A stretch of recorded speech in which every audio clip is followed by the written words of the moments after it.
ছেলেরা বললে, ভারী অন্যায়, আমরা নতুন পণ্ডিতের কাছে কিছুতেই পড়ব না।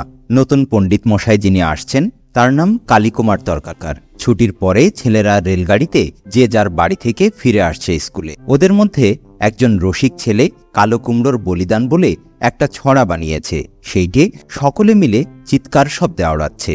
এমন সময় আড়খোলা স্টেশন থেকে গাড়িতে উঠলেন একজন বুড়ো ভদ্রলোক। সঙ্গে আছে তার কাঁথায় মোড়া বিছানা, ন্যাকড়া দিয়ে মুখ বন্ধ করা 2-3টে হাড়ি, একটা টিনের ট্রাঙ্ক আর কিছু পুটুলি।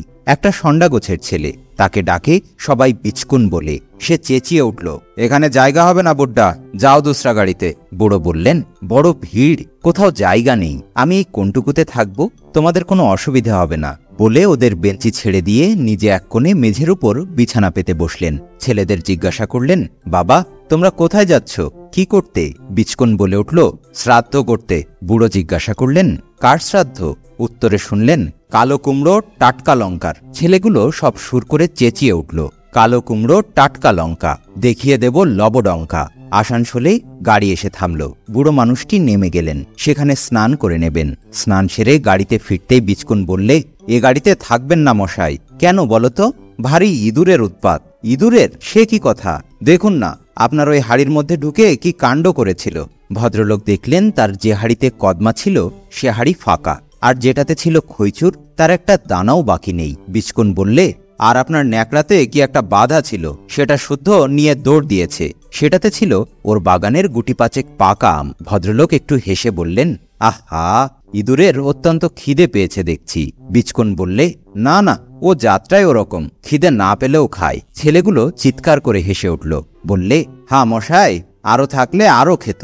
ভদ্রলোক বললেন, ভুল হয়েছে, গাড়িতে এত ইঁদুর একসঙ্গে যাবে জানলে আরো কিছু আনতুম। এত উৎপাতেও বুড়ো রাগ করলে না দেখে ছেলেরা দমে গেল। রাগলে মজা হতো। বর্ধমানে এসে গাড়ি থামল। ঘণ্টাখানেক থামবে, অন্য লাইনে গাড়ি বদল করতে হবে। ভদ্রলোকটি বললেন, বাবা এবারে তোমাদের কষ্ট দেব না, অন্য কামরায় জায়গা হবে। না না, সে হবে না, আমাদের গাড়িতেই উঠতে হবে। আপনার পুটুলিতে যদি কিছু বাকি থাকে আমরা সবাই মিলে পাহারা দেব, কিছুই নষ্ট হবে না। ভদ্রলোক বললেন, আচ্ছা বাবা, তোমরা গাড়িতে ওঠো, আমি আসছি। ছেলেরা তো উঠল গাড়িতে। একটু বাদেই মিঠাইওয়ালার ঠেলা গাড়ি ওদের কামরার সামনে এসে দাঁড়ালো। সেই সঙ্গে ভদ্রলোক এক এক ঠোঙা এক একজনের হাতে দিয়ে বললেন, এবারে ইঁদুরের ভোজে অনটন হবে না। ছেলেগুলো হুররে বলে লাফালাফি করতে লাগলো। আমের ঝুড়ি নিয়ে আমওয়ালা এলো, ভোজে আমও বাদ গেল না। ছেলেরা তাকে বললে, আপনি কি করতে কোথায় যাচ্ছেন বলুন। তিনি বললেন, আমি কাজ খুঁজতে চলেছি, যেখানে কাজ পাবো সেখানেই নেবে পড়ব।